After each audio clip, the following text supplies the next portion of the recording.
There it goes. Hey, everybody, this is Nevin Gusak, your host of the Patriotic Populace, and with me is my co-host, Herschell Miller. How you doing today, Herschel? Oh, I'm doing good, Nevin. Got a little yard work done today. Went out to eat with the wife. Celebrated my daughter's birthday yesterday. So it all in all been a pretty good weekend. Can't Oh, complain. nice. What'd you guys eat? And don't Ah, say food. Don't say food. we ate earlier. I'm gonna give y'all a secret recipe that was given to me by a woman that claimed she make the best BLT I ever ate. Ooh. What you do is you make a BLT just like you would normal, but you put grilled onions on it and you put Thousand Island sauce. And I'm Mm. telling you, I don't know why it's good because Thousand Island sauce, you wouldn't think it'd be good on a BLT, but it really just makes it that much better. My God, what restaurant is this? I'm coming on over. Uh, I think it's Jen's Kitchen, I think is the name of the restaurant. It's 2 towns over from me. It's it's one of them. Look, this is the thing about the South. You'll find these restaurants dotted around the place that are like two portable buildings that have been sandwiched together to turn into a restaurant, and them are usually the best places you'll ever find to eat. You know, I could say that I've ate the best burger of my life, the best BLT of my life, and the best steak of my life in one of them little restaurants like that. Oh, I couldn't agree with you more. Up here, we call them. They're also known as hole in the wall places, and often they are the best. Not to say certain chain restaurants or major restaurants are not good, but the hole in the wall independent businesses, they really cook their food, prepare their food with a lot of love and a lot of care, and the food is usually fantastic more often than not. Couldn't agree with you more. Now, today I spent the day with you lady. We were doing some shopping, hanging out, and we actually had steak and shrimp.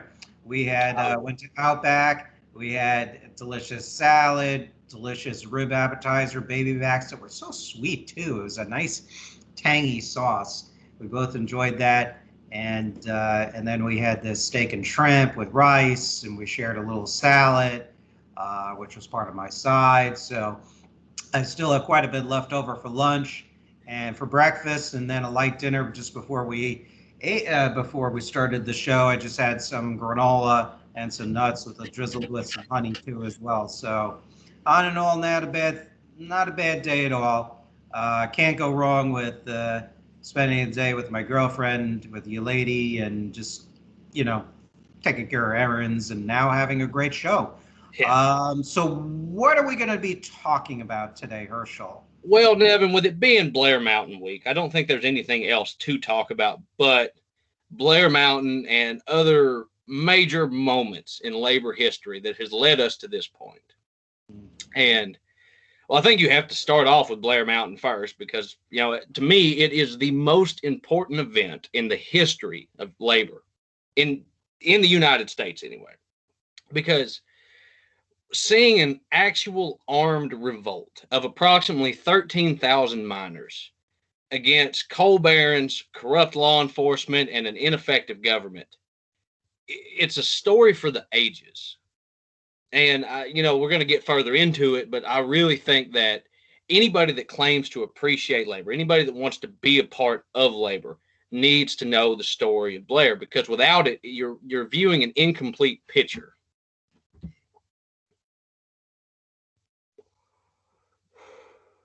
No, absolutely. I mean, I think a lot of people may not realize that, of course, the way history is taught, or maybe not taught properly, is how much the American labor movement has really fought with casualties, literal physical casualties, torture, death, and whatnot. Not only at Blair Mountain, but Matewan, Ludlow. You have the Triangle Shirtwaist Factory, for example, the abuses that of course that entailed with the workers being locked in the factory, um, leading to, of course, fire hazards, safety hazards, and everything else. And then much of this did not end until FDR, who, in certain respects to the show, is a bit of a hero. It was FDR who refused, if I recall correctly, to call out the National Guard to suppress the Detroit sit-down strikes. if I recall correctly, in the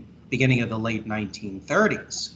So, labor, the rights that we enjoy today, that I would argue that are slowly being frittered away or chipped away at or circumvented, these rights that we have, like unemployment compensation, the right to strike, the 40-hour work week, and other benefits, all that comes from the death and the suffering and the struggles of the American labor movement. Wouldn't you say that's correct, Herschel? Oh, absolutely. Because if you think about it, let me paint the audience a picture here. Let's lay the foundation for what would become Blair Mountain.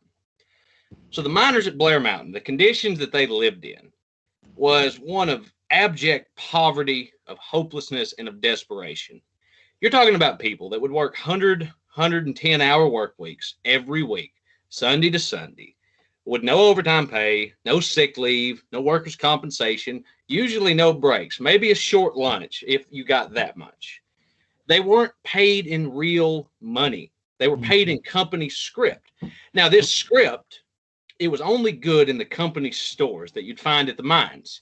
So every mine usually would have a little community built around it, or maybe there would be a community for 4 or 5 different mines in a small area owned by the same company. But they all was the same. These were shanty towns where families would be stacked 10 deep into shacks, and the money that they were paid was only good at the company store. Now, where the mines they really got bad is that a lot of times you wouldn't receive your first paycheck until you'd worked a month. Well, in that time, obviously, you're going to need food for your children or food for yourself. You're going to need clean water because a lot of times they charge for the water at the wells.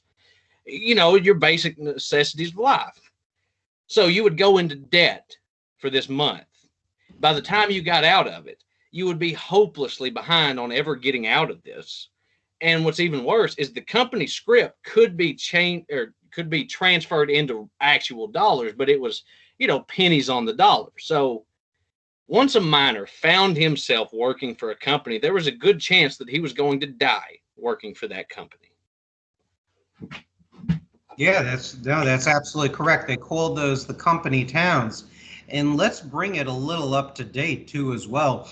That exists to some degree today. When you look at the migrant workers down in Florida, not too far away from where I live in Immokalee, which is in Southwest Florida, and I live in Southeast Florida.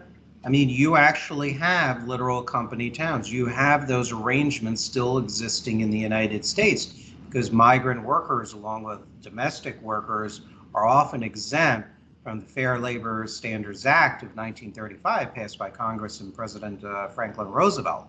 So you still have that today. And it's my belief that major corporations would have no moral problem replicating what we have in the migrant towns that exist still today, as well as back in the pre-1930s, pre-late 1930s America. They would recreate all those abuses given the opportunity. You look at the abuses of Walmart, the abuses of Amazon, in fact, some commentators refer to Amazon practices as Maoism or .communism, if you will, where you have severe authoritarian controls meshed in with corporate economic planning and everything else and technocracy. It's going to be the same thing. And this is the lesson for America right now, is from my point of view, we need a solidly, yes, patriotic, but most of all, we need a labor-oriented party or movement that is going to be focusing on militant labor struggle, not communist, not Marxist, but securing the conditions that our parents and grandparents had during the golden age of capitalism, and even moving to something even better than. And that's going to require that, because the way the multinational corporate crowd, for the most part, are the big corporations, and look, there are villains in small businesses too, don't get me wrong, or medium-sized businesses, but particularly large corporations And for the most part, what our forefathers in the union movement were fighting against were large corporations. They will replicate this. And power needs to be met with power in order to balance itself and have one side becoming more powerful than the others. But right now, capital is winning the class war. Labor is losing the class war, if you want to put it in terms of that. And I don't like the concept of class warfare, but unfortunately it does exist. For 40-something years, since Ronald Reagan, even President Jimmy Carter in the last 2 years of his administration, labor has been on the losing end of the battle. The union movement is decreasing in size and membership, especially in the private sector. You have, with deregulation, you have more in the way of accidents. I talk about this in my book, my latest book, 2-volume book. You have decreasing wages because of free trade, because of union busting and open borders and the financialization of the economy. You have more and more people have to work multiple jobs in order to make ends meet to secure a decent existence for themselves and their kids. You have the use of scab labor, misuse of immigrant populations to lower wages. You have the use of even Amazon using even in Germany to break labor organizing, improving for conditions, even the use of neo-Nazi paramilitaries, who are normally, of course, virulently anti-capitalist, but I guess when you're paid enough money, you'll do anything. The list goes on and on and on. I can, mandatory overtime pay, or I should say mandatory overtime. I encourage people to look at the Nabisco strike, for example, what's going on there. Mandatory overtime. People can't even see their families, and you need something that's very important that gave American capitalism such a good name a long time ago was an increasingly improving work-life balance. So my point is, is that the Jeff Bezos, the Walmarts of the world, other large corporations, they will be all too happy if they could get away with it to return the conditions of Matewan, of Ludlow, of Blair Mountain, and of other labor organizing drives that were Detroit and others that were crushed. They would have no problem if they could get away with that. What say you, Herschell? Oh, there's no doubt. So one of the things that I'd like to do, and I need you to kind of play along with this on me, Nevin. So what led to Blair Mountain itself? Like why was Blair Mountain the thing? Well, let me ask you this, Nevin. What major events was happening between 1914 and 1918 in the world? Well, you have a lot of labor organizing mass. No, just a big thing. It's real famous. Oh, okay. Well, you have World War I, and you also have the Bolshevik, and you also have the Communist Revolution, which also oppressed labor, incidentally. But in this instance, World War I, the United States has some of the world's best reserves of coal, and West Virginia has some of the United States' best coal. So the area during World War II, or World War I, as we're supplying coal to England and France and Britain, and Germany for a time, and Russia, we were supplying coal to nearly everybody. And what also happened was that there was a labor shortage because men from all over the country were leaving these small towns in West Virginia and Tennessee and Kentucky and in coal country to travel to the cities to work in these factories to help produce stuff for the war effort. So it's basic economics. When you decrease the supply of labor, the price of it increases. So people in West Virginia experienced a real economic boom for about 4 years. And unions really started to make traction in the areas that had historically been fiercely independent, especially from outsiders, and unions were, in a lot of parts, seen as outsiders to them. So what would happen is that when the war ended, the demand for coal went drastically down. And a lot of these workers from overseas, that were in the factories in Ohio and Pennsylvania, came back home. When they came home, what they found is that these areas were just about how they was before. And now that you have a surplus of labor, the union drive started to die, because the fact is that people will work when they get hungry enough. It's sad. It sucks. But if you've got a family, you've got a family to feed. Unions are a great thing to strive for. But at the end of the day, a lot of people will choose to feed their family over fighting for something bigger. It's just life. It sucks. Well, the union starts dying. The conditions worsen dramatically. Woodrow Wilson, who had, for as terrible a man as he was ostensibly pro-labor. He was, at least during the war, he was helping mitigate the disputes between labor and capital, especially in coal country. But after the war was over, Woodrow Wilson's gone, and the following presidents had no interest in helping. Well, they were all very pro-business Republicans. Yeah, you had Warren Harding, you had Calvin Coolidge, you had, you had Coolidge first and then Harding. Harding was first, Coolidge, and then Hoover. That's right. Yeah, Harding, Hoover. Yeah, okay. Harding, Hoover. Okay. But the point is, though, is the following presidents were pro-business. They abandoned the labor. And what happened was that these companies that had been paying higher wages to compensate for the labor shortage cut rates significantly.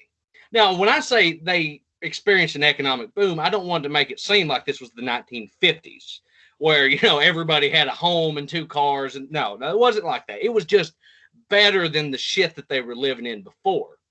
And then the companies took that away from them. And this would fester for years and years. And by 1920, you had a on-again, off-again insurgency between the coal companies and the miners from all across West Virginia and Kentucky. This is kind of the staging ground to where Blair Mountain would come out of. Now, I'm going to stop right here because I know you've got some things you might want to say. No. Keep on continuing. I mean, okay. With the history and stuff like that, because I think this is very important for people to understand. Because my point is that a lot of people take advantage, not advantage, but take it for granted. What's that? For granted.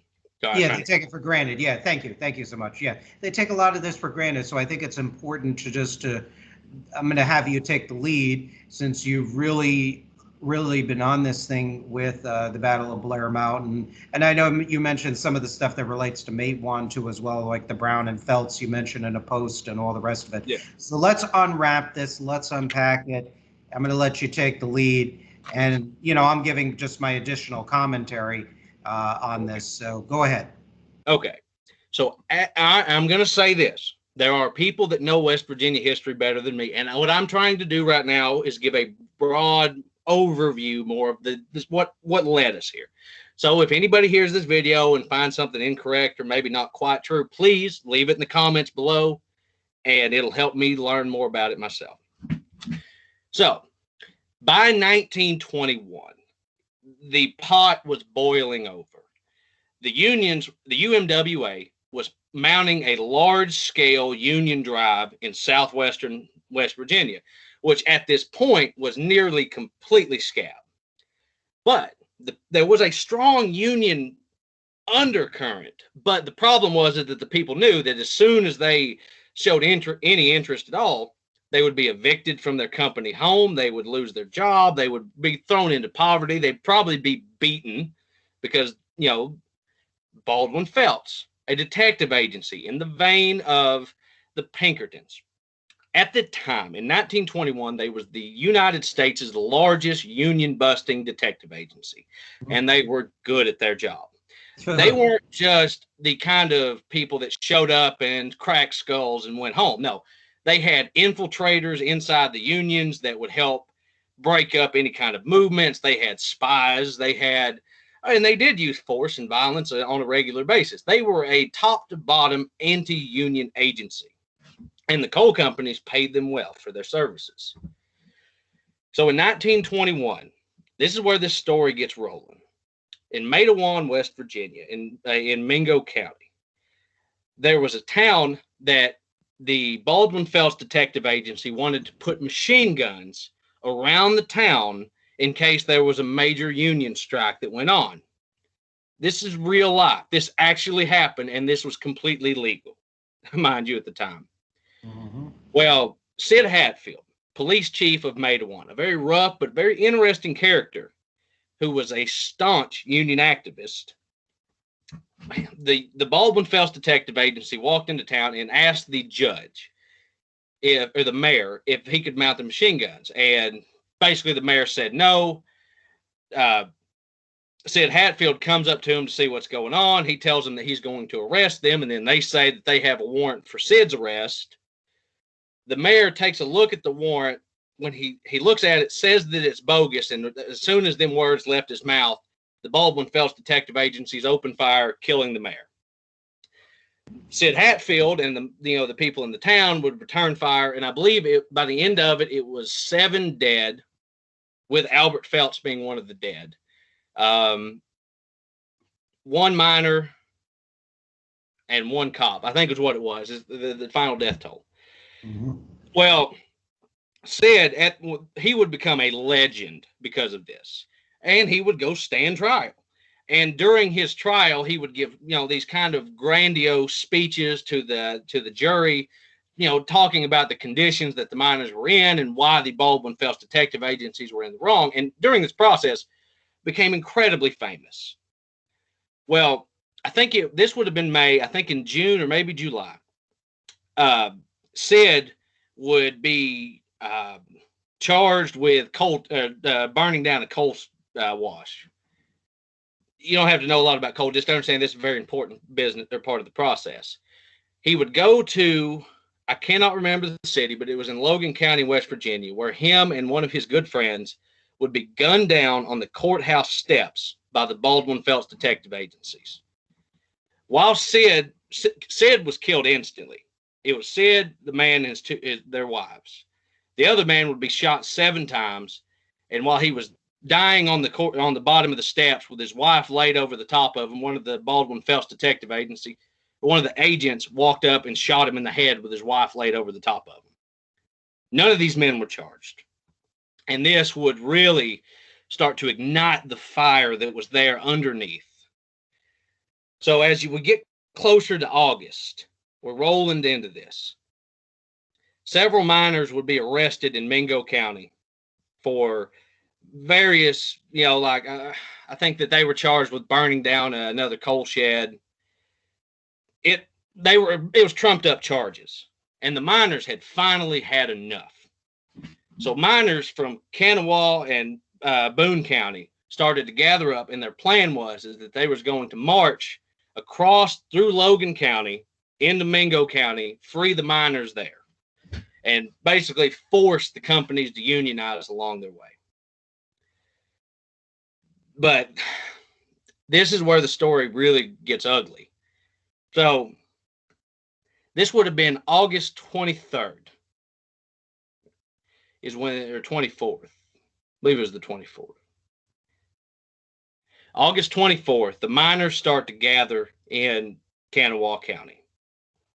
There, the union leader, Frank Keeney, and his secretary, Fred Mooney, were pleading with these miners to not make this march because they knew what was going to happen.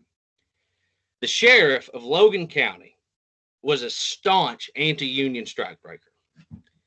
And he assembled basically a private army of Baldwin Fells Detective Agency and police, deputized people, and funded by the Logan County Coal Operators Association, which is the front for the coal companies. They began to build a series of defensive positions between Logan and Boone County. Frank Keeney, he knew what was about to happen. He knew that these miners were walking into a slaughter.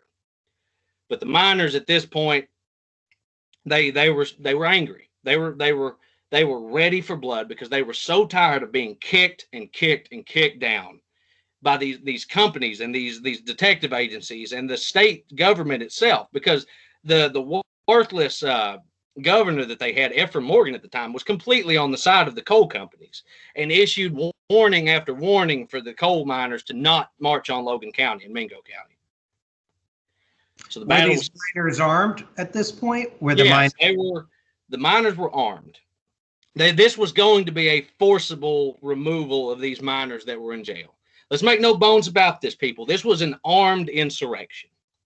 This was not these guys going up and asking the coal companies and the sheriffs nicely. These people were staging a rebellion against these coal companies at this point.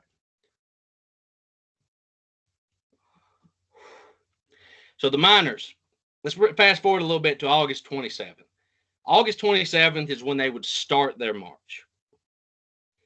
As they marched, the federal government, or the state governor Ephraim Morgan was pleading with Harding. I believe it would have been Harding at this time. Harding. It would have been Harding, I believe. Yeah. Was pleading with Harding to send federal troops to help stop this from happening. Harding issues a warning to the miners that if they keep on their march, he will send federal troops in to put this down. The Army sends in bombers. Now, the Army bombers were scout planes. I will give this credit. This story kind of gets a little fuzzy here, but the Army bombers were scout planes. But the the coal companies and the sheriffs commandeered several civilian planes and started dropping homemade bombs on the miners as they marched towards Logan County.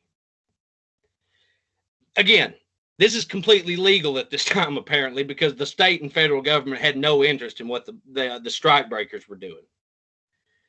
August 29th would find the first real skirmishes starting to happen, where you would kind of have this, August 28th would be where the skirmishes would happen. The miners almost went home.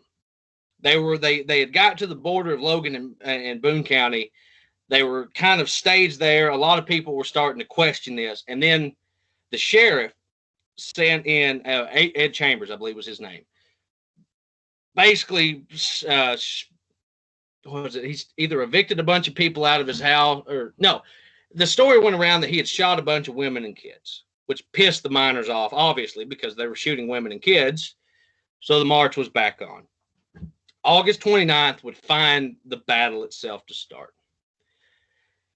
The battle, I hate to say this, it was completely in the strikebreakers' favor. The miners were armed with rifles. They were armed with shotguns. They were not a military force. The strikebreakers were dug in with trenches and machine guns. The miners never stood a chance, but by God, they charged up them hills over and over again. And on August 30th, they almost made a breakthrough, but the pocket would collapse back in on itself. And I believe by the second, the fighting would be over because the president would send in federal troops. They would quell the rebellion. And it's not a complete story, but that's pretty much all you need to know right now about Blair Mountain and what actually happened there. It's absolutely incredible just to think that America at one time was a place where that kind of behavior on the part of established power was legal. Oh, I'd like to add this. None of the strikebreakers were ever charged with any crimes, but over 700 of the miners were charged with murder. I think only like a dozen of them were actually convicted of murder, but it just goes to show you that the federal government, the state government, and the powers that be had no interest in actually protecting the miners at this point. They saw the miners as nothing more than a bunch of socialist rebels, and they portrayed it this way. The Logan County Coal Operators Association actually petitioned the FBI to investigate the miners for communist influence, which the FBI would find that there was no significant communist influence in these miners. These guys were just striking for better conditions. That's all they wanted. They didn't want a new state. They didn't want to build their own country. They just wanted to be paid in real money. They wanted to not work 100 and something hours a week. They wanted, if they got their leg cut off, they didn't want to starve to death. And this is a story that needs to be told in school. Kids need to understand what it meant for what we have today, because them miners face certain death charging up a mountain over and over again, just trying to do something that they believed in. And, when you look at it today and you think that, it's bad the labor conditions in the United States today are as bad as they've been since the 1950s. I mean, the 1930s. Before the 50s, really. I meant to say 1930 or 20s. I mean, labor conditions in the United States are as bad as they've been since the 1920s, but it's not that bad yet. But it will be that bad if we let it. Yeah. Look, the companies couldn't get away with that shit today. They couldn't build a private army to put down unioners or union strikers. But what they can do is monopolize the market to force workers to abandon any kind of union or starve to death.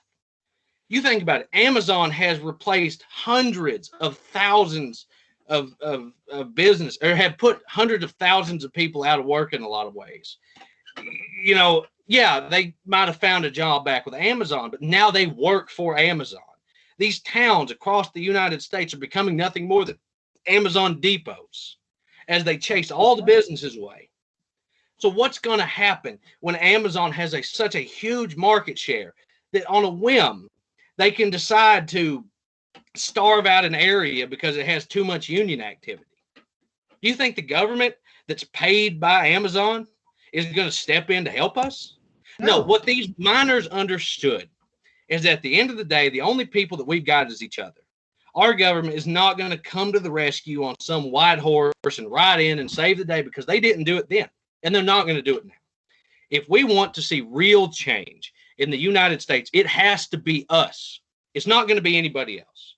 It has to be the workers who stand up together and say that we are not going to do the same shit that our grandpas had done to them. We are not going to worry about starvation. We're not going to let these companies work us 100 hours a week with no overtime. That is what's going to happen. Well, it's interesting. I heard a critique of the Afl-Cio on a show, and it was a legitimate critique. And the critique is that with all the money that they put in political campaigns, and I understand why different interest groups put money in different political campaigns. I get it. They want to affect the legislative process. But if they put a significant amount of money that is put in political campaigns into labor organizing, they would get a lot of shit done. And that's what needs to happen, in my opinion. I mean, the labor conditions are going backwards. In fact, I know you know this, Herschell, but I'm saying this to the audience. Did you know that employers can fire, even though it's illegal, they fire workers for labor organizing drives? And sure, the worker can go to court or the federal court and petition lost wages and whatnot, and companies willingly pay it. But the companies just shrug it off, the fines or whatever, and they just say that's their hunting license. Hey, that's what they nickname it. So it's less expensive to violate the law, to pay the fines for violating labor law. It's cheaper to do it that way. To fire all these workers who are, instigating labor organizing at particular firms and whatnot. And even though it's illegal, companies have found ways to basically circumvent that. And it's like, oh, well, that's their hunting license. That's the term internally, apparently. And the problem is that the more I think about this, the biggest policy change that I would love to support is we get rid of that curse, this misnomer, this crap called right to work. Right to work has got to go, because unions can monitor things on the local level, on the shop level, whereas government decrees and government laws, while they're very important, they're not going to solve all the problems. Your best bet is to have your union locals with people, yes, that appreciate capitalism, that are not going to stomach these kinds of heinous abuses, which have been resurfacing slowly but surely since Ronald Reagan, and under every president, more or less, since Reagan. So this is where we need militant labor struggle. And with the anti-communists in this audience, I don't mean communists or Marxists. I mean, as Herschell said, excuse me, I mean paid a living wage time with their family, not mandatory overtime unless you're paying triple or quadruple amount of money. I mean, look, Nevin, I'm a big believer that all overtime should be double time, at least. Yeah. Like, 'cause, a lot of companies just do time and a half, but no. Look, Double time or I had a triple time. conversation with my boss the other day, and there's something that I do agree with a lot of bosses on. I'm a tradesman. What I do for a living is something that not a whole lot of people can do. It's a real specialized thing. And we do have more power than a lot of people do at our bargaining, but there is a certain limit to what we can demand. So, for example, one of the things that I'm a big fan of is the 32-hour work week. Mm-hmm. Look, there's been study after study that has shown that the 32-hour work week is no less efficient and no less productive than the 40. You can do what that in layman's terms. You can do as much work in 32 hours as you can in 40 because people are better rested, more time with their family, they're less mentally exhausted. There's 100 different factors. But one of the things I do agree with my boss is that he cannot bid a job at 32 hours a week because none of these companies are going to hire. This is the place for labor law because, okay, as a tradesman, everything we do is dependent on a customer buying what we have. Like when we sell our labor, companies expect a certain thing. They want bodies at the job. They want to see people working. It don't make a shit what people are doing. As long as a lot of companies, as long as they see people there, they will pay money. And if you come in, like say you were a good contractor, you were a guy that really believed in labor, you believed in helping your workers, and you paid well. Companies are not going to pay more than market value most of the time unless you're absolutely phenomenal at your job.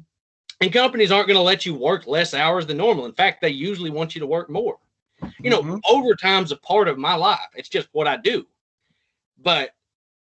And my boss can't change that. If I run my own company, I couldn't change that. But that is where labor law is. If you had a labor law that said that the work week is 32 hours and that double time, as soon as you cross 32, it's double time. Companies could do that, but you've got to force them to do it. Now, I want to make this point very clear. Now, I want the audience to listen very carefully because I am as pro-union as it gets. Unions have to step up and quit with this defeatist mentality that they've had since Reagan. Now, look, I have seen what right to work has done. I have seen what what Republican labor law has done, Democrat labor law has done. But when them dudes went up that mountain, they were in a right to work state even though it wasn't right to work yet. Right to work was what they founded the unions in. It is our job to pick up their struggle, whether our government's going to help us or not. That's what we have to do. We can't wait for it. We have to understand that what we're talking about is not easy. This is not something that you can do on a fun weekend. This is years of struggle and strife and standing together to get something accomplished. And we're going to have to do it whether anybody helps us or not. Absolutely. And it's going to be shows like ours and others that are going to spread information, that are going to communicate these ideas. And you have others that are natural born organizers that hopefully, will encourage to pass on the struggle for renewed labor rights and to rebuild the working class, the middle class, and American nationalism and populism. And this is the way to go. I agree with you. I think we need vastly modernized American labor law. There's no question about it. And I think we need to include migrant workers, immigrant or non-immigrant, into the FLSA, the Fair Labor and Standards Act. They were excluded, and part of that was because Roosevelt wanted to appease the Southern Democratic segregationist politicians in the South so that they would support the New Deal. I mean, many of the Southern segregationists were populists in their own right, but they were also white racialists. So they were not going to accept the New Deal unless it protected the certain peculiar social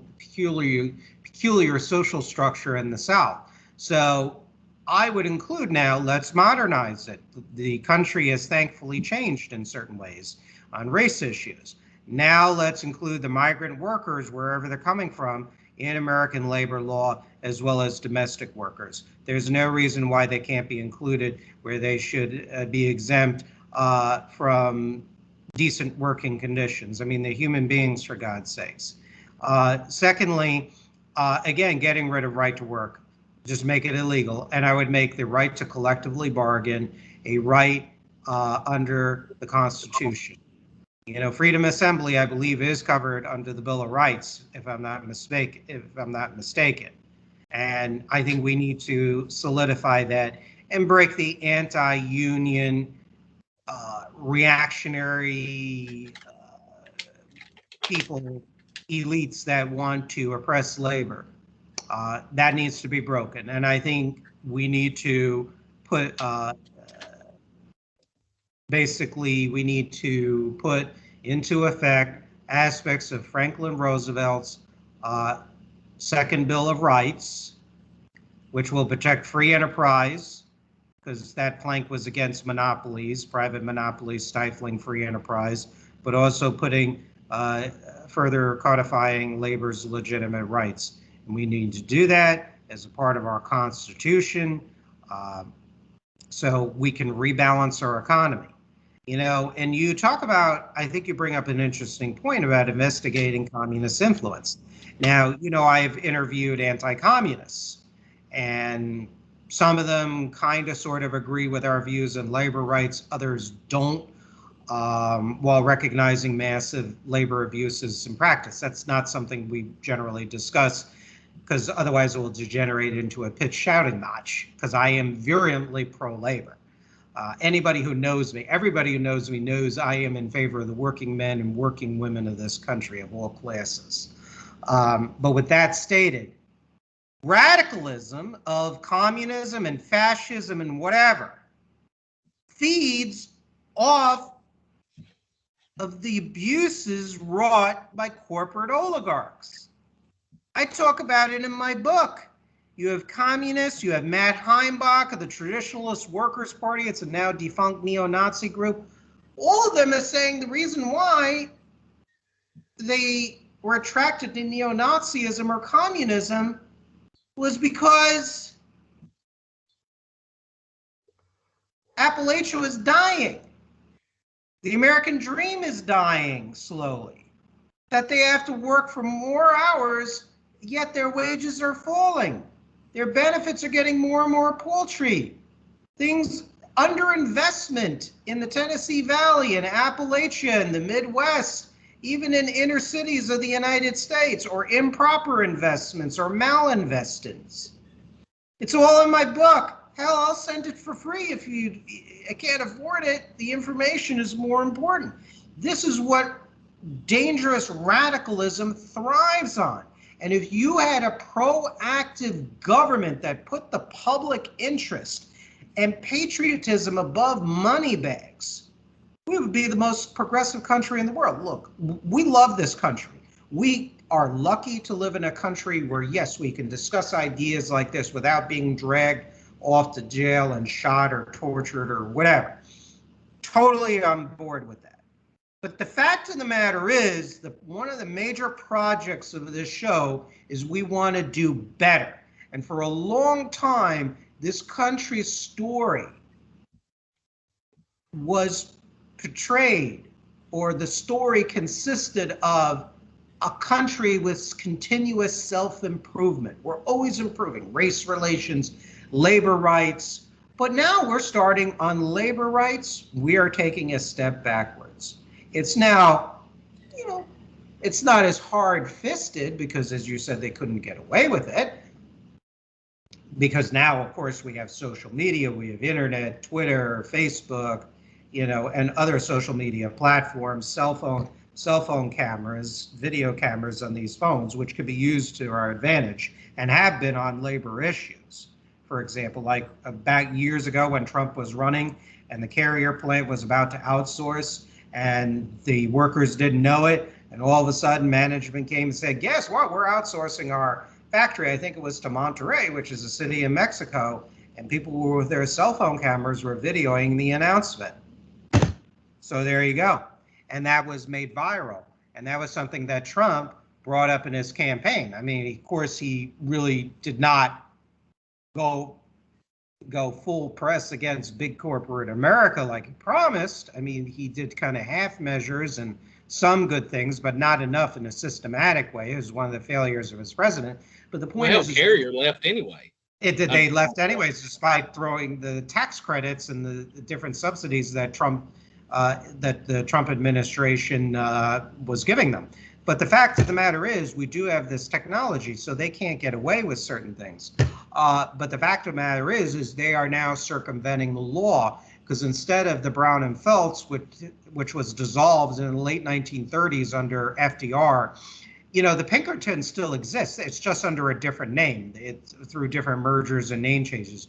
I mean, so what they're doing now is, yes, they're private detectives, but they're not necessarily carrying guns and killing people, but they have teams of lawyers and investigators, and they do make life miserable.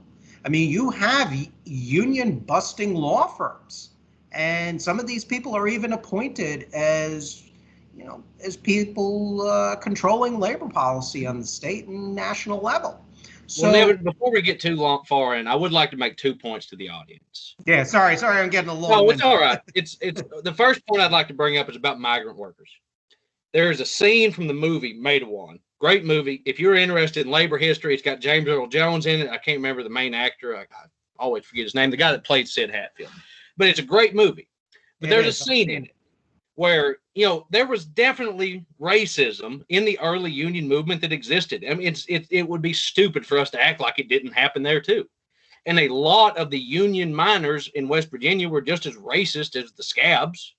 But there's a scene where James Earl Jones' character walks into a meeting the union guys are having.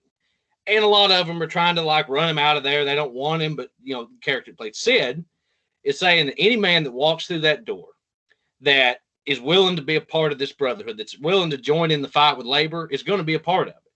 Now, these migrant workers, they get a bad rap. And don't get me wrong, I am not in favor of unfettered migrant labor pouring into our country, because it creates a labor surplus. And that's what we're dealing with right now. But if you unionize these people, where else are they going to go? I mean, the companies, where else are the companies going to go for cheap labor? If we are getting them involved in the fight for better standards, because look, I hate this damn stereotype that, Mexicans will work for anything, or that El Salvadorians or people from the Dominican Republic, they'll just work for $2 a day because they love it. No, they work for that because that's what companies up here will pay them. They don't want to make no money. They want to be rich like the rest of us. They want to have a good life and a house and a car and all that other shit. They want a better life. And if we get them convinced and bought in on this and say that you can stand with us and we can make a better life for all of us, if we unionize them migrant workers in South Florida and Central Texas and Oklahoma and Arkansas and every other state in the country, we can cut off the cheap labor supply. If we do this, we can set the companies back decades, because they love this strategy where they bring in a bunch of migrant workers. It's a judicious mixture. 100 years in advance, where they put these migrant workers in these communities and they get the locals pissed off at them for lowering the wages. These people didn't lower the wages. The companies lowered the wages by strategically hiring immigrant labor that they could pay pennies on the dollar for, that'll do work because it's that or go back home for less money. You got to see the big picture. Look, put your prejudices aside, put your preconceived notions about what immigrant labor is like, because I've known both sides of the coin. I've seen immigrant labor that wasn't worth 2 pennies, and I've seen some that you should make millionaires because they'd worked so hard for a company. I'm not saying that all migrant laborers are good or bad. What I'm saying is that if we hit them, if we go to the migrant labor and we unionize them, and it'll be hard. Language barriers exist. Cultural barriers exist. These people are more vulnerable than any of us, because if they get fired, they get sent back home or have to live as a fugitive in the United States, which, if you've ever been a fugitive, you know that that's a hard life. What I'm saying is that we cannot neglect what migrant workers mean to us if we could get to them first. And the second point about communist influence in the unions. Now, as I said before, the FBI investigated the union strikers at Blair Mountain and found that there was no significant presence of communism or socialism in the movement. It was mostly, like I said, just dudes looking for a better paycheck and a better life. But would you have blamed them for adopting communism? When they were being shot by government agents and union busters, and the union busters faced no charges, do you think that they didn't have the right to adopt that mentality? Look, when you push people into a corner, don't be surprised when they find somebody that gets them out of there. We say it on this show every episode, and I'm going to keep hammering, is that if you don't solve the problems of average people, they turn to radicals to solve their problems. If you're not offering solutions, if you're not trying to find a way to make people's lives better when they're in poverty, when they're in this hopeless cycle of making just enough money to pay the bills, they will find somebody that's strong and charismatic enough to try to get them what they want. Now, maybe this person is a despot. Maybe this person's a horrible human being that is, a secret genocidal maniac. But they don't care at the time. They just don't want to be poor. They want their kids to have a better life. And that's the thing that the government has to understand. Now, they understand it. They're not stupid. To think that people in the government are stupid is to give them too much credit. Stupidity would just be them not understanding the situation, but they understand it clearly. They just don't care because for the last 40 years, you could beat workers with a stick and it wouldn't matter. You could cut wages and force them to work overtime, and it's like, they'll just get over it. But people are not getting over it anymore. You've seen union protested movements and strikes popping up all across this country. And I'm going to tell you this, I am not mad at them for it, but there is communism, the communist leaders in a lot of them movements that are fanning the flames. Now, look, I know communists that I believe are genuinely good people. I'm not knocking everybody as a communist as a terrible person. But what I'm saying is that ideology is gaining power because they are the voice to the working class that the government is neglecting. When the Democrats abandoned the working class under Bill Clinton, well, you could go back even further, but let's just say Bill Clinton as a good starting point. When the Democrats abandoned the working class, the Republicans weren't there to step up. So all that left them with was the radicals.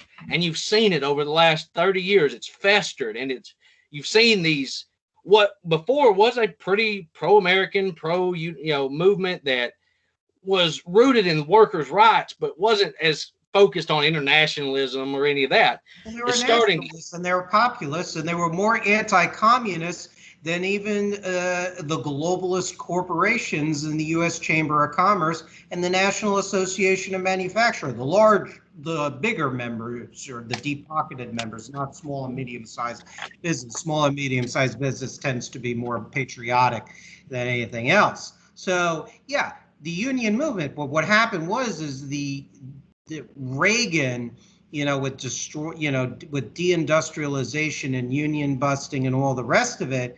What happened was that the moderate union leaders that were pro-American and nationalists and populists, they started to lose ground, and they were scapegoated basically for losing control, labor's diminishing influence in the United States.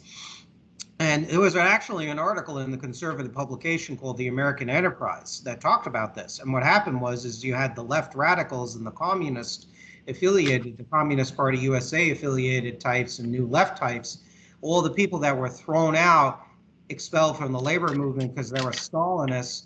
They would start in the 30s and 40s, 1930s, in the 1930s and 1940s were starting to creep back in there. Why? Because union members were looking for militant people that would watch their backs. You look what happened with Hitler in Germany. What helped propel Hitler into power? It wasn't just merely inflation. A lot of it was actually that the social democratic government was cutting unemployment benefits. Shocking for a social democratic government, but they did. They launched Mark Blyth, author, an economist and historian, talked about it in his book called Austerity, which I recommend to everybody. I've read it, and I'm buying my own copy too. It's a personal copy from my personal library, very cheap. And the thing of it is, he talked about how austerity, the Tea Party economics, pushed people to the left. They pushed them to National Socialism. They pushed them to the KPD, which is the Communist Party of Germany, which was growing also by leaps and bounds. Austerity and union busting is not the answer. It's going to piss people, hardworking Americans, off. When as Gerald Celente, who is an independent economic and financial analyst, has pointed, I'm butchering his quote. He said that when people are facing desperate situations, they're going to take desperate measures. People get desperate. They're not thinking of terms of, well, the body counts of communism or fascism or Nazism. No, they're looking to put food on the table. They're looking for restored national pride. They're looking for a better life for their kids and their grandkids. That's what they're concerned about. And the sooner the government and the private sector oligarchs who control the government understand this, the less likely they're going to have their heads cut off and in some genocidal, maniacal revolution against them. And well, I'm glad you brought up Mark Blyth, because one of my favorite quotes that Mark Blyth ever wrote or said was that the Hamptons are not a defensible position. What the rich need to understand is there's a whole hell of a lot more of us than them. And that eventually, when people feel they have no way out, they have no solutions to their problem, that hard work, dedication, and good choices no longer guarantees a good life, don't be surprised when they take up arms just like the miners at Blair Mountain did. That's what I want people to think about. And today we've seen it with protest, and we all know what protest I'm talking about. It popped up all over the country over the last year. Them people, the majority of them, no matter what the leadership is, are people that feel like no matter what they do, that life is going to give them a shit hand. That if they're good, they're not, let's say, they're good, they're not criminals, they go to school, they're still going to be pushed into this little corner, that they're going to be left behind by society, that nothing is ever going to get better. So they take up arms, they take up active involvements, they stage violent protests because they want everybody else to know what they're feeling. Because when people don't, now let's call it what it is. We haven't listened to the black community unless it's convenient, ever. The black community gets pushed aside into this little corner, and every time the Democrats need to win an election, they go down there and talk about how much they're going to do for them this time around. But they never do. We never get real police reform that really centers on rebuilding bonds between the police and the community. We don't get, we don't get criminal justice reform that wonders why black people are statistically charged at they are giving harsher sentences for the same crime. Like, these are things that are happening in the black community that need to be addressed. If we take that to labor, every day we get a little bit poorer, we get a little more desperate, and we get a little more hopeless. Every single day of your life, because if you look at the statistics of it, we haven't seen a significant improvement in the conditions of the working class since the 1970s. Under Reagan, it went completely downhill. So you think of that, that's 40 years of downturn every day, just about.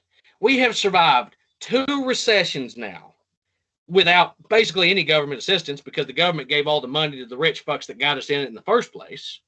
And they were knuckle-dragging the $1,200 checks, and the corporate Democrats like Pelosi put these ridiculous caps. I mean, $100,000, come on, $100,000 in New York City or Los Angeles or San Francisco is chump change. Come on. Yeah. And that's the thing, Nevin, that pisses me off so bad, is that they are so far removed from the material conditions of their constituency. They have no idea what it's like to be us. None.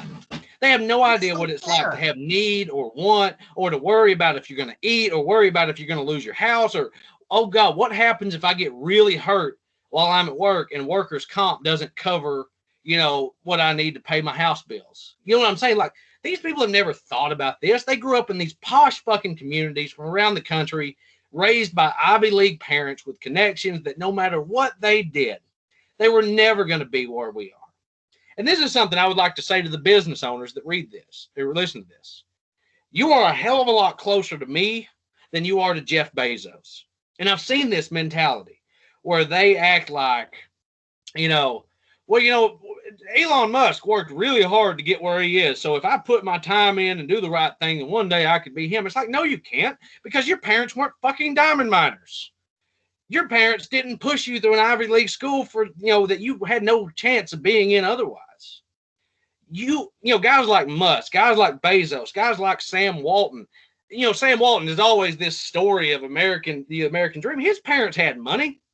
He was well above the average living standard of the rest of Arkansas. And he also openly aimed for lower wages, too. He was virulently anti-union. He prided himself on, he actually said in an interview he was aiming for a low pay, low benefit business model.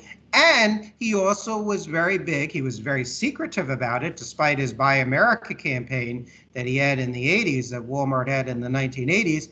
He had a secret program for importing from Taiwan, from other Asian countries that were non-communist. And Sam Walton, by the early 1980s, was also through Hong Kong, was purchasing and importing goods for Walmart from communist, red, enemy of the United States, China. So Mr. All-American is really not Mr. All-American. That's the point. These businesses, I want to say this. We need small business owners that are willing to get up every morning with a goal and chase after it. I've got all the respect in the world for these men. I'm not saying you had to come from nothing, living in a shack, but you weren't born into this opulent society. You were, just another kid. You probably, even if you had good parents and your parents had a decent job and you went to a decent school, I don't have a problem with that. There's guys that I've met in the union, the contractors, that are, they've worked a long damn time and done a lot of hard damn work to get where they are. And I have all the respect in the world for them. Exactly. I like that model of business. Is a guy that says, I want something in my life better than just drawing a paycheck.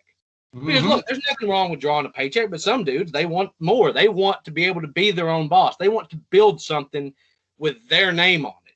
And that's what we need. We need that mentality. We don't need, it's going to be a 0.03 price increase to get this good from, Georgia manufacturers instead of Chinese manufacturers. So we're just going to go with a Chinese manufacturer and put, 3,000 people out of work. Exactly.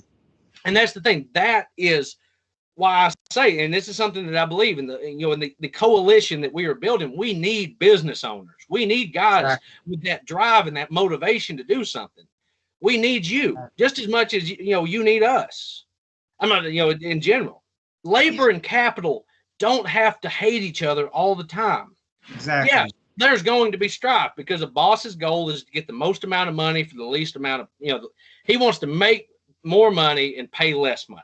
It's business. You got to cut costs, you got to trim back, and labor is wanting to make more money for less time. It's a relationship. It goes back and forth. There needs to be a balance. There needs to be a balance. And notice, I'm saying this to the audience, notice when I say working class workers of all classes, I said that on purpose. It's not just the factory worker or the store worker or the store clerk or the warehouse worker. It's also the business owners of all sizes that are rooted in the country's soil, in the country's soul, in our communities that want to do better. Herschell and I cannot stress this enough. Just because you're rich or you want to do better in life, you're not our enemy. We encourage that. We encourage entrepreneurship. It's inevitable that you're going to have rich people and poor people and people in between. What we're asking for is a sense, not only of fairness, but a sustainable economic model where people have social mobility. Because you have a lot of people that want to do better themselves. They might want to go into the white-collar professional, become a lawyer, a doctor, a scientist, whatever. They make a lot of money. Great, wonderful. You have a new product, a new idea, and you want to create a new service. And if you have three yachts and 5 homes, we don't have a problem with that innately. What we do have a problem is people like scumbag. I can't say it on air because it will come out not family friendly, but you have scumbags like Paul Singer, for example, who shut down the town of Sydney, Nebraska, basically closed all his office parks there and whatnot. Because why? Because he makes more money for his shareholders than himself, the majority shareholders. I'm sorry, that kind of thing. And when you have 3 yachts and 15 houses all over the world, that kind of person, yeah, that's ill-gotten wealth. I'm sorry. When you're doing that and you're putting people's lives in jeopardy, everyday people, I don't respect that. And a new nationalist state in America should never respect that. That kind of activity needs to be disincentivized in the first 90 days of a nationalist administration. But if you're investing in your communities, your country, or you're even investing in other countries, but doing it in an ethical way that doesn't hurt the American working class and American national interests, God bless. We're not communists. We're not Marxists. And that's where we draw the line. But also at the same time, we are not going to tolerate these abuses of American labor, because this is what driving. I got a question for you, Nevin. How the hell did we end up with a business class that is somehow worse than the Gilded Ages? Because if you think about it, like Andrew Carnegie, when he wrote The Gospel of Wealth, like, look, Andrew Carnegie was not a good guy. Rockefeller was not a good guy. J.P. Morgan, these guys were not good men. They done terrible shit to workers all around. Even Carnegie, at least on the surface, in his writings, recognized the role played by communities and by labor. Even he paid. That's the thing, is that they believed in taking some of your wealth and investing it into the community to build libraries, to build schools, to build bridges. Yeah, they were not good guys. I'm not going to sit here and suck off Andrew Carnegie because he wasn't a good guy. Exactly. But even he understood that there's a certain point where you owe it back to the community to invest your wealth. But Jeff Bezos ain't invested a fucking thing in our wealth, in our communities. Well, what did he invest in? That spaceship that looks like a gigantic dildo? Yeah. Talk about life imitating art right there. I mean, Austin Powers come out, 20 years ago? Yes.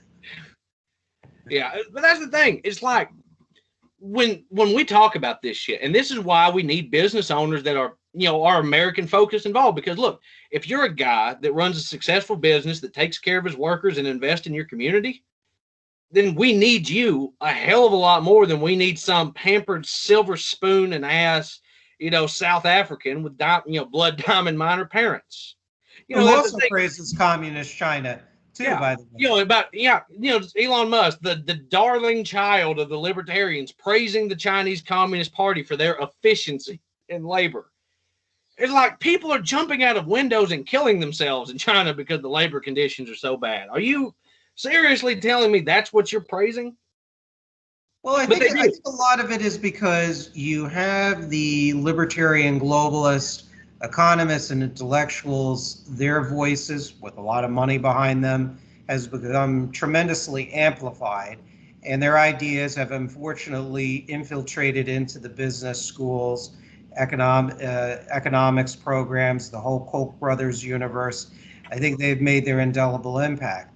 And, historically, multinational corporations and large banks have typically been very globalist. They've put their own financial interests above that of the community. So I think you have the merging of those two ideas, those two phenomenon, and this is where you're getting today. And piggybacked on that, the Republican Party has really departed from its roots in the American system and Abraham Lincoln and whatnot. And what has happened is the Republican Party under Reagan and afterwards has absorbed the ideas of the old Bourbon Democrats in the South that were virulently pro-free trade, they were pro-slavery, pro everything that's shitty in this country, basically. And the Bourbons were also virulently anti-populist and very anti-labor. Dr. Martin Luther King talked about that, as a matter of fact, in his different sermons and speeches. And that has become the official doctrine under the Reagan Republican movement and the Tea Party and everything else. And you just have this perfect storm. Not to mention the fact that also some of the ideas of the libertarian economists, like shareholder value, the supremacy of shareholder value, that's something that Theodore Levitt, Michael Jensen, and Milton Friedman have propounded. And that has become, by the 1980s and afterwards, really the preeminent thought. It's like, I know people who were business people or work in business, they say, like it's gospel, that the chief fiduciary responsibility of the executive is to remunerate their shareholders, essentially. And, well, who said so? Just because Milton Friedman and a bunch of gaggle of libertarian globalist economists say that doesn't mean it's true, and it doesn't mean it's necessarily right. That's the problem with economics. Economics with libertarian free market, so-called free market economics, is like a freaking cult. It's like you have to repeat these slogans mindlessly, except that it's truth. No, it's not necessarily truth. It's their version of the truth, which 90% of the time doesn't work. Just like socialism, as properly defined, doesn't work. Even though it sounds great on paper, it just doesn't work out in reality. This is why in the patriotic populists, we have our fourth positionism, or patriotic populism, or radical civic nationalism. This is the way to go, in our opinion. And one of the ways to really save this country is we really need to reinvigorate the labor movement. And we say this as allies of organized labor and unorganized labor. And it needs to be all-inclusive, labor of all classes, of all colors. And yes, it includes the brown-skinned people, even with the funny accents, or from the inner cities. There are brothers and sisters too as well.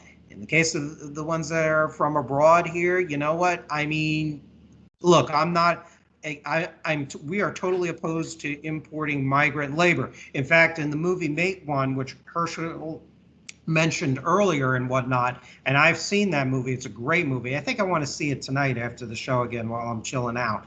And it talked about how you had the people from Italy and Ireland, and also blacks, Americans from the South. They all came in, quote, as scads and brought in so they could better lives for their family, send a little money back and whatever.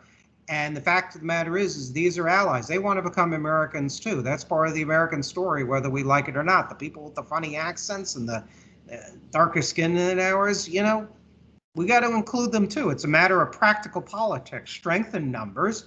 And then half the time these people want to become Americans too. Shit, some of these people, like my girlfriend, she's from Cuba originally. She's darker skinned than I am, certainly. She's more American than half of the white American leftists that I know. I mean, hell, I bought her a bunch of flags for her car, American flags. So these are people we got to welcome. These are potential members. They have skills. They may have a little money. They, whatever, they might be effective communicators. It's just practical politics. So we gotta have a multiracial, nationalist, multi-class, populist movement that develops. And what I would like, it's a dream, it's a pipe dream. This is one of the few things I kind of agree with the likes of a Jimmy Dore, is there needs to be a new political party.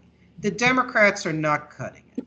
Joe Biden should be freaking on the street with the situation with these Nabisco workers. Franklin Roosevelt, if he was alive, he would have torched those asses of those motherfuckers. Pardon my language. And I'm going to say it because I got wound up by this shit. Okay?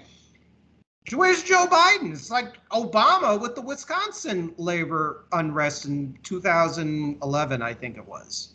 There's nowhere to be found. Maybe a few speeches, I think, saying he had solidarity. Fuck, I would have been, if I was president, against my advisors, I'd be down there. Bernie Sanders was there, and there are things I vehemently disagree with Bernie Sanders, and many other things I do agree with him on. But Joe Biden, like Barack Obama, is MIA. We can't rely on the Democrats solely as being our salvation. Yes, we have to maintain a foot in there, but I think the Democrats, you mentioned Bill Clinton, you have the welfare reform, which didn't improve things. You have NAFTA, you have PNTR for China, further financial deregulation, which started in earnest under Ronald Reagan. Bill Clinton betrayed the working class. What I would love to see is a Republican Party fracture, its populist and nationalist wing joining hands with the labor Democrats and independents and different business and labor federations that are rooted in the country and form their own political party. We just need an organizer to get it together. And man, if I had Donald Trump's money and and money and media access, I would be making that my full frickin' time job to form this new party. Because you're not going to get it from the Democrats. And you're certainly not going to get it from the Republicans, most Republicans. Well, here's the problem you've got right now, Nevin, is the only two major wings of each party that's going to break off hate each other. Because you've seen it kind of with Trump's, little flirtation with forming a third party after the election was over. The only people that are going to follow him are the QAnoners. That's going to be the lion's share of it. And with the Democrats, you've got the progressive wing, the Bernie wing, them kind of people. Because the old neoliberal Democrats, they're not going to leave. Your suburban mom Democrats and your Mitt Romney Republicans, they're not going to leave. What I'm saying is that as much as I do love it too, because I would love more than anything to see the Republicans and the Democrats fall. I could die happy. The reason that I keep pushing this coalition so hard, the reason that I keep making people aware that we are not a political party and we have no interest in becoming a political party right now is because I've seen it 100 times, like with our experience with the USNP. It's like all you get is fractured group after fractured group after fractured group, where everybody's like, well, I like 75% of your idea, but I'm going to form a new party because I don't like the last 25%. You know what I'm saying? It's like the only way that I see it changing in the near future, and the reason that I push as hard as I do is because if we can get people that think like us and think like Kyle Kalinske and think like Crystal and Cigar, hell, if we can get them in the major parties, that's how you stage a coup. That's how you stage a takeover. Because look, it wouldn't take, you don't have to win the whole damn Senate. You don't have to win the entirety of the House. All you need is enough votes to swing a vote one way or the other to make people come to you and say, hey, I need your help. It's like right now, 50-50 tie in the Senate. Let's just say, for argument's sake, we had an independent like us sitting in the Senate. And the Republicans are proposing a 20% tax cut for the corporation. So the tax rate's going to go down to like 3%. Mm-hmm. And the Democrats are like, well, we can't have that happen. So they come to this independent. They come to this guy and they tell him, like, hey, we need your help. And you tell them, okay, I'll help you, but I need this, this, this, this, and this. That's how you gain leverage.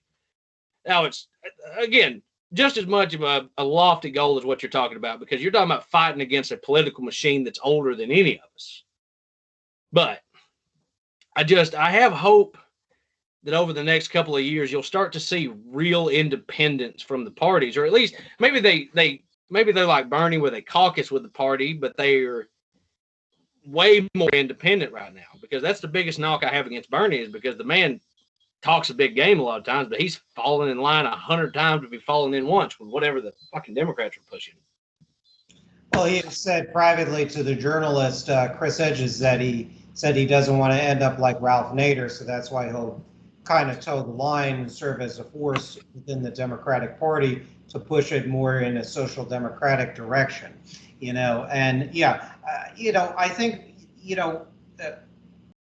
I think at this point, what I would like to see is labor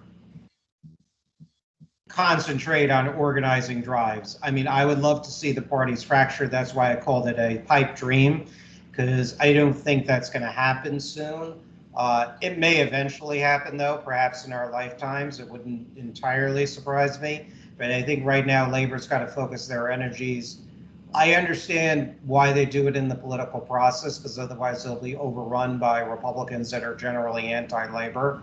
But I would love to see more money in labor organizing drives. And in some ways, they're starting to do that with some of the high-profile drives in Tennessee a few years back with the Volkswagen, for example, and Amazon. And they need to really continue to head in that direction and push for these labor organizing drives. Same thing that's going on in Nabisco.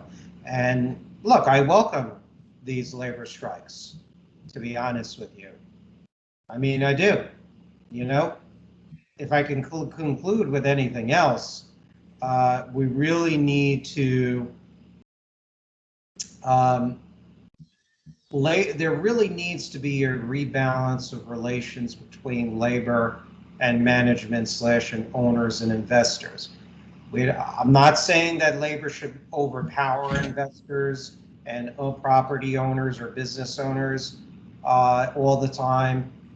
And certainly we should not have a situation where the owners are overpowering labor, which is what's gone on since at least the early 1980s, really almost when Carter refused to sign and a Democratic Congress in the late 70s refused to sign laws which would have modernized older labor laws even further, giving labor even more power. That would also undermine right to work. So the fact of the matter is it's a tall order, but I'm hoping and praying that, God forbid, if we have another economic crash or economic crisis, that situation will embolden labor further and create the necessary social reforms that hopefully A, will preserve the United States, and B, will preserve a free society ultimately. That improves the standard of living for people and prevents dangerous radicals from gaining even more influence. So what say you, Herschell? Well, Nevin, I think that me and you hit a lot of bases tonight, and I think that we had we drove our point home. But I'd like to leave the viewers, especially the labor unionists and the people trying to organize, with one more piece of advice. No matter how many robots that they build, no matter how many trucks that they automate, no matter how much that they push workers out of the labor force, we're still the ones that do all the shit for these companies that needs to be done. We deliver the food still. We still cook most of the food. We still drive most of the trucks. We still turn the wrenches. We still wire the fuses, wire the lights in.